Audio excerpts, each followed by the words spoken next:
የሆርሙዝ ወሽመጥን በመተካት ነዳጅና ጋዝ የሚተላለፍባቸው አማራጭ መስመሮች አሉ። ኢራንና አሜሪካ ወደ ግጭት መመለሳቸው የሆርሙዝ ወሽመጥን በድጋሚ መነጋገሪያ አድርጎታል። ለዓለም የንግድ መርከቦች ዋነኛ መተላለፊያ የሆነው የሆርሙዝ ወሽመጥ የበርካቶችን ትኩረት ስቧል። ኢራንና አሜሪካ በዘላቂነት ጦርነት የሚያስቆም የመግባቢያ ሰነድ ቢፈራረሙ ግጭቱን ባለፉት ሳምንታት ተቀስቅሷል። በሆርሙዝ ወሽመጥ በኩል መተላለፍ ለመርከቦች አደገኛ ከሆነ ባህረ ሰላጤው ሀገራት ነዳጅን ወደ ዓለም አቀፍ ገበያ ለማስገባት ሌሎች አማራጮች አሏቸው። ባለሙያዎች አማራጮች አሉ ቢሉም እነዚህ አማራጮች የሆርሙዝ ወሽመጥን መተካት አይችሉም። በኢራን እና ኦማን መካከል የሚገኘው የሆርሙዝ ወሽመጥ ለባህረ ሰላጤው አገራት ዋነኛ ነዳጅ ማጓጓዣ መስመር ነው። የሆርሙዝ ወሽመጥ ወጪ ቆጣቢ በሆነ መንገድ ሰፊ መጠን ያለው የነዳጅ ምርት ማስተላለፍ የማያስችል አማራጭ ነው። ከነዳጅ ማመላለሻ ቱቦ አንጻር የሆርሙዝ ወሽመጥ በአነስተኛው ወጪ ከፍተኛ የነዳጅ ምርት ያስተላልፋል። የነዳጅ ማስተላለፊያ ቱቦ መሰረት ልማት በመዘርጋት ጠይቀው ወጪ ባሻገር የጥገና ወጪውም ከፍተኛ ነው ይጓጓዛል። ይህም ከዓለም ከኃይል አቅርቦት ሩብ ያህሉን ይሸፍናል። ከዚህም ውስጥ 80% የሚሆነው ነዳጅ መዳረሻው ኤሲያ ነው። በሆርሙዝ ወሽመጥ በኩል የዓለም 1/5 ፈሳሽ የተፈጥሮ ጋዝም ይዘዋወራል። በተለይም ፈሳሽ የተፈጥሮ ጋዝ ዝውውር ሆርሙዝ ወሽመጥ ላይ የተመረኮዘ ነው። ፈሳሽ የተፈጥሮ ጋዝ ወይም ወደ ዓለም አቀፍ ገበያው የሚገነባው በዚህ መስመር ብቻ ስለሆነ ሌላ የመጓጓዝ አማራጭ የለውም። አማራጭ መስመሮች የሆርሙዝ ወሽመጥ ኢራን የበላይነት ይሰጣል። የሆርሙዝ ወሽመጥ ኢራን በዓለም አቀፍ የኢነርጂ ገበያ ላይ የበላይነት ስለሚሰጣት የባህረ ሰላጤው ሀገራት ነዳጅ ለማስተላለፍ በሌሎች አማራጮች ላይ ከፍተኛ ገንዘብ ያፈሳሉ። ከነዚህም አማራጮች አንደኛው የሳውዲ አረቢያ ኢስት ዌስት ፓይፕላይን ወይም ምስራታዊ ምዕራብ ቧንቧ ሲሆን ነዳጅ ማስተላለፊያው የቧንቧ መስመሩን 1200 ኪሎ ሜትር ይሸፍናል። በዚህም መስመር ሳውዲ በቀይ ባህር ላይ ከያምቡ የባህር መዳረሻ ላይ በቀጥታ ትገኛለች። የተገነባው እንደ አውሮፓውያን በ1980ዎቹ በኢራን ኢራቅ ጦርነት ወቅት ነው። በጦርነቱ ወቅት ሁለቱ አገራት ነዳጅ ጫኝ መርከቦች እና ሌሎች የንግድ መርከቦች ኢላማ እያደረጉ ነበር። በ2019 የነዳጅ ማስተላለፊያ መስመሩ በአንድ ቀን ማጓጓዝ የሚችለው መጠን 7 ሚሊዮን በርሜል ደርሷል። የተባበሩት አረብ ኤሚሬቶች 406 ኪሎ ሜትር የሚረዝም የመተላለፊያ አማራጭ ዘርግታለች። አቡዳቢ ክሩድ ኦይል ፓይፕላይን የተባለው የነዳጅ ማጓጓዣ የቧንቧ መስመር በአቡዳቢ የሚገኘው የሀበሻን ነዳጅ ማምረቻ በኦማን ባህረ ዳርቻ ከሚገኘው ፉጃይራ ወደብ ጋር ያስተሳስራል። ይህ አማራጭ መስመር ከሆርሙዝ ወሽመጥ ወጪ ውጪ ነዳጅን ለማጓጓዝ ይውላል። ለጉዳዩ ቅርበት ያላቸው ሰዎች ጠቅሶ ፋይናንሻል ታይምስ እንደዘገበው በዱባይ የሚገኘው የሎጂስቲክ ኩባንያ ዲፒ ወርልድ በፉጃይራ ዘርፈ ብዙ አገልግሎት የሚሰጥ ወደብ ለማቋቋም እቅድ ይዟል። የዱባዩ ጀበል አሊ መዳረሻ ላይ ብቻ ጥገኛ ከመሆን ሌሎች አማራጮች ለመዘርጋት ያለመ ፕሮጀክት ነው። ከሆርሙዝ ወሽመጥ ውጪ ሌሎች መተላለፊያ መስመሮች እንዲኖሩም ያስችላል። ከሆርሙዝ አማራጭ ውጪ አማራጮች ቢኖሩም እንኳን መጠነ ሰፊ እንቅስቃሴ ለማድረግ እንደሚያስቸግር ዓለም አቀፍ የኢነርጂ ኤጀንሲ ይገልጻል። አማራጭ መስመሮች በቀን ማጓጓዝ የሚችሉት ከ3.5 እስከ 5.5 ሚሊዮን በርሜል ብቻ መሆኑን የተቋሙ መረጃ ይጠቁማል። በሆርሙዝ ወሽመጥ ከሚተላለፈው 20 ሚሊዮን በርሜል አንጻር ቁጥሩ አነስተኛ ነው። በኪንግስ ኮሌጅ ለንደን የዓለም አቀፍ ደህንነትና መካከለኛው ምስራቅ ጥናት ባለሙያ ዴቪድ ቢ ሮበርትስ ይህ በቂ መጠን አይደለም ይላሉ። አማራጭ መንገዶች ውጤታማ እንዳይሆኑ የተለያዩ መሰናክሎች ይገጥሟቸዋል። ለምሳሌ የአምቡ የባህር መዳረሻ በዚህ ፍጥነት ይህንን ያህል ነዳጅ ማስተናገድ አይችልም ይላሉ ባለሙያው። ሳውዲ አረቢያ እና የተባበሩት አረብ ኤሚሬትስ የዘረጓቸው አማራጭ መስመሮች የጥቃት ኢላማ ሆነዋል። የተባበሩት አረብ ኤሚሬቶች ኢራን በፉጃይራ መዳረሻ ላይ ጥቃት ሰንዝራለች ስትል ከሳለች። በጥቃት ሳቢያ በነዳጅ ማከማቻ ታንከሮች እሳት እንደተነሳና የነዳጅ ጭነት እንደተቋረጠም አስታውቃለች። ያለፈው ሚያዝያ ላይ በነዳጅ ማስተላለፊያ የቧንቧ መስመር በደረሰ ጥቃት ሳቢያ በአንድ ቀን መጓዝ የነበረባቸው 700,000 በርሜሎች መንቀሳቀስ እንዳልቻሉ ተገልጿል። ሳውዲ አራምኮ በ3 ቀናት ውስጥ መተላለፊያው በድጋሚ አገልግሎት እንዲሰጥ ጥገና አድርጓል። ኢራንም ከሆርሙዝ ወሽመጥ ውጪ ያሉ አማራጮችን ዘርግታለች። 1000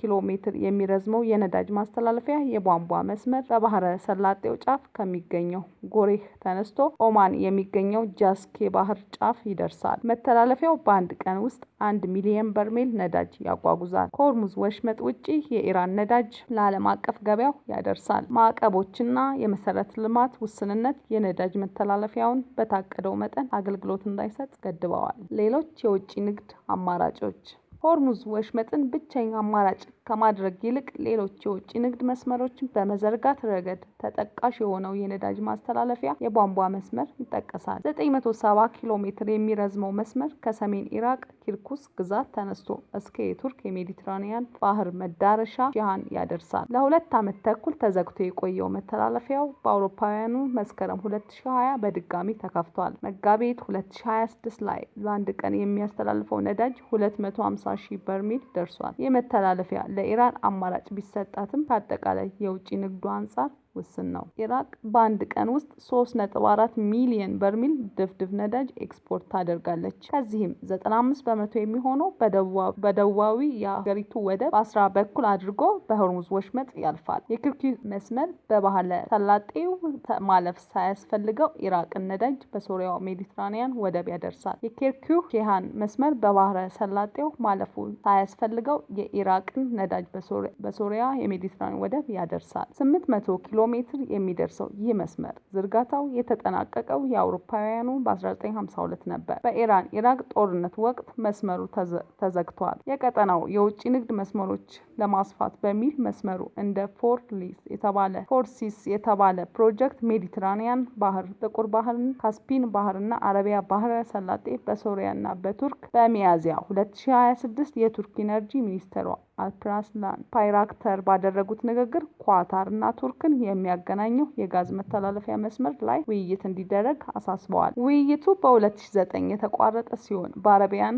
ባህረ ገብ መሬት በኩል ሲዘረጋ የታቀደ መተላለፊያ ነበር። የኢራቅን ነዳጅ በቀይ ባህር ወደሚገኘው የዮርዳኖሱ ቀባ ወደብ የሚወስድ የቧንቧ መስመር ለመዘርጋት የአውሮፓውያኑ በ1983 ታቅዶ ነበር። የባስራ አቃባ መስመር በፖለቲካ ውዝግብና ፋይናንስ እጥረት ምክንያት በተደጋጋሚ ሲራዘም ቆይቷል። የአማራጭ መስመሮች ዝርጋታን የሚደግፉ አካላት እንደሚሉት ኢራን በዓለም አቀፉ ኢነርጂ ፍሰት ላይ ያላትን ጫና የሚያዳክም ነው። የባህረ ሰላጤው የነዳጅ አቅርቦት እንዳይቆራረጥም ያግዛል። በሲንጋፖር ኤስ ራጃራትናም በዓለም አቀፍ ጥናት ዩኒቨርሲቲ ባለሙያ የሆኑት አዜራ ኤልዙሊ ሂሻም በቅርቡ ባቀረቡት ጥናት እንደገለጹት አዳዲስ መስመሮች ቢዘረጉም እነዚህ መስመሮች ላይ አዲስ አይነት ጥገኝነት መፈጠሩ አይቀርም። ነዳጅ የሚያመርቱ መተላለፊያ አገራት የበለጠ መተላለፊያና ላይ ቁጥጥር እንዲኖራቸው የሚያደርጉ መስመሮች ናቸው ብለዋል። እንደ ቱርክ ያሉ አገራት የበላይነት ለማግኘት ሊያውሉት እንደሚችሉ ይገልጻሉ። በኢራቅና ሶሪያ በኩል የሚያልፉ መስመሮች የደህንነት ስጋት ተጋርጦባቸዋል። የቀጠናው አለመረጋጋት፣ ታጣቂዎች እንቅስቃሴና በኃይል አቅርቦት መሰረተ ልማት ላይ የሚያደርሱት ጥቃቶች ተጠቃሽ ናቸው። የባህረ ሰላጤው አገራት የሆርሙዝ ወሽመጥ ላይ ጥገኝነታቸውን ቢቀንሱም ሌላ መስመር መጠቀም ከሚያስከትለው ጂኦፖለቲካዊ ውጥንቅጥ ማምለጥ አይችሉም። የግብጽ ሱሜድ የቧንቧ መስመር ላይ ቀይ ባህርን ለሜዲትራኒያን ጋር ያስተሳስራል። ሱዝ ካናልን ሳይጠቀሙ ወደ አውሮፓ ለመድረስ የሚረዳ ሲሆን ከቀን ከ2.5 እስከ 2.8 ሚሊዮን በርሜል ነዳጅ ያጓጉዛል። በቅርቡ በየመን ሁቲ አማጽያን በቀይ ባህር የንግድ መርከቦች እንዲሁም በባብ አል-ማንዳብ ወሽመጥ ላይ ያደረሱት ጥቃት ያለውን ተጋላጭነት ያሳያል። ግጭቱ ከተነሳ ወዲህ በግብጽ መተላለፊያ የሚንቀሳቀሰው በነዳጅ መጠን ቢጨምርም ለአውሮፓ ከሚያስፈልገው አቅርቦት አንጻር ውስን መሆኑ የዓለም አቀፉ ደህንነት እና መካከለኛው ምስራቅ ጥናት ባለሙያ ዴቪድ ቢ ሮበርትስ ይናገራሉ። አሜሪካ የምትፈጽመው ጥቃት እስከምትገታ ድረስ የሆርሙዝ ወሽመጥ ዝግ ሆኖ እንደሚቆይ ኢራን አስታውቃለች። በቀጠናው ያለው የነዳጅ እና ጋዝ የውጭ ንግድ እንደምታወቅም አስጠንቅቃለች። በዩናይትድ ኪንግደም በሚገኘው ሮያል ዩናይትድ ሰርቪስ ኢንስቲትዩት የባለሙያዎች ቡድን የመካከለኛው ምስራቅ አጥኚ የሆኑት ዶክተር ኤቼ ሄሊየር እንደሚሉት የባህረ ሰላጤው ሀገራት የሆርሙዝ ወሽመጥ ተጠቃሚነታቸውን መቀነስ ይፈልጋሉ። የባህረ ሰላጤው ሀገራት በተቻለው መጠን ከሆርሙዝ ወሽመጥ ውጪ ወዳሉ አማራጮች ፊታቸውን እያዞሩ ነው ሲሉ ያስረዳሉ። የቀጠናዊ መንግስት ከዚህ ቀደም በነበረው መጠን የሆርሙዝ ወሽመጥ መተማመን ስለማይችሉ ለውጭ ንግድ አማራጭ መስመሮች መፈለጋቸውን እንደሚቀጥሉ ይናገራሉ። ነገር ግን ግን አማራጮች የሆርሙዝ ወሽመጥን ይተካሉ ብለው አያምኑም። አንድ መስመር በአጠቃላይ በሌላ አማራጭ መለወጥ ቀላል አይደለም ይላሉ። ነገር ግን አገራት አማራጭ መስመሮች መፈለጋቸውን በፈለጉ ቁጥር የሆርሙዝ ወሽመጥ አስፈላጊነት እየቀነሰ እንደሚሄድ ይገልጻሉ። የቀጠናው ሀገራት የእስራኤልንም ይሁን የኢራን የበላይነት እንደማይፈልጉም ያክላሉ።